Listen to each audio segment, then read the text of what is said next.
masalah tentang belajar secara umum ya, kenapa banyak kita atau anak-anak kita ketika belajar itu tidak ada perubahan dan tidak masuk ke dalam hati, harus kembali kepada kaidah para ulama. Al-Imam Malik mengatakan lan tasluha hadhil umma illa bima saluha bihi awwaluha. Umat ini nggak akan baik kecuali dengan metode yang membuat umat pertamanya jadi baik dan terbaik. Kalau ingin baik, kembali kepada konsep generasi pertama. Dan apa konsep generasi pertama ketika belajar? Kita tahu bagaimana Abu Abdurrahman As-Sulami pernah menjelaskan tentang metode belajar para sahabat. Kata beliau rahimahullahu ta'ala, fayata'allamuna al-Qur'anal ilma wal amala jami'a. Mereka itu belajar Quran dari sisi ilmu dan amal secara paralel. Jadi para sahabat itu belajar ilmu dan beramal secara paralel. Kita nggak mungkin bisa menyamai mereka, tapi coba teladani metode mereka semampu kita. Apa yang dimaksud belajar ilmu dan beramal secara paralel? Ini dijelaskan oleh para ulama kita, diantaranya oleh Syekh Albani rahimahullahu ta'ala, pentingnya menggabungkan antara ilmu dan tarbiyah. Ilmu dan tarbiyah itu penting. Tarbiyah itu dididik, diatur, ditegaskan, itu penting. Jadi ilmu harus kuat, tarbiyah harus kuat. Baru kita akan mengalami perubahan. Harus belajar lalu dididik. Ini yang seringkali kita lupakan. Kita sepakat bahwa kita nggak akan baik sampai hati kita dan jiwa kita baik. Dalilnya hadis Nabi kita SAW. Idza saluhat saluhal jasadu kullu wa idza fasadat fasadal jasadu kullu ala wahiyal qalbu. Apabila hati baik, maka seluruh anggota badan akan baik. Dan apabila hati itu rusak atau segumpal daging itu rusak, maka jasad akan rusak. Dan ketahuilah segumpal daging itu adalah al-qalbu. Nah, apa pembahasan al-qalbu wan nafas sebagaimana yang dijelaskan para ulama? Al-Imam Al-Ajuri rahimahullah mengatakan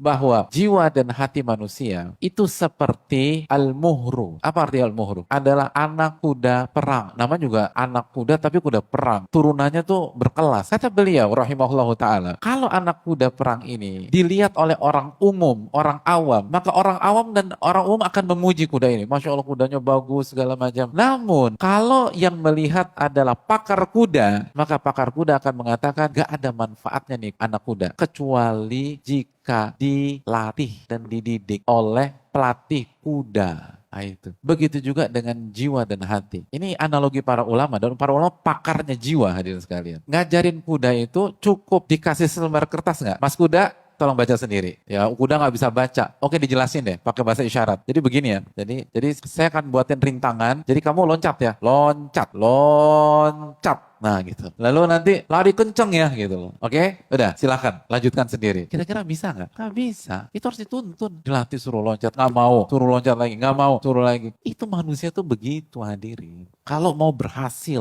dengan benar dan maksimal.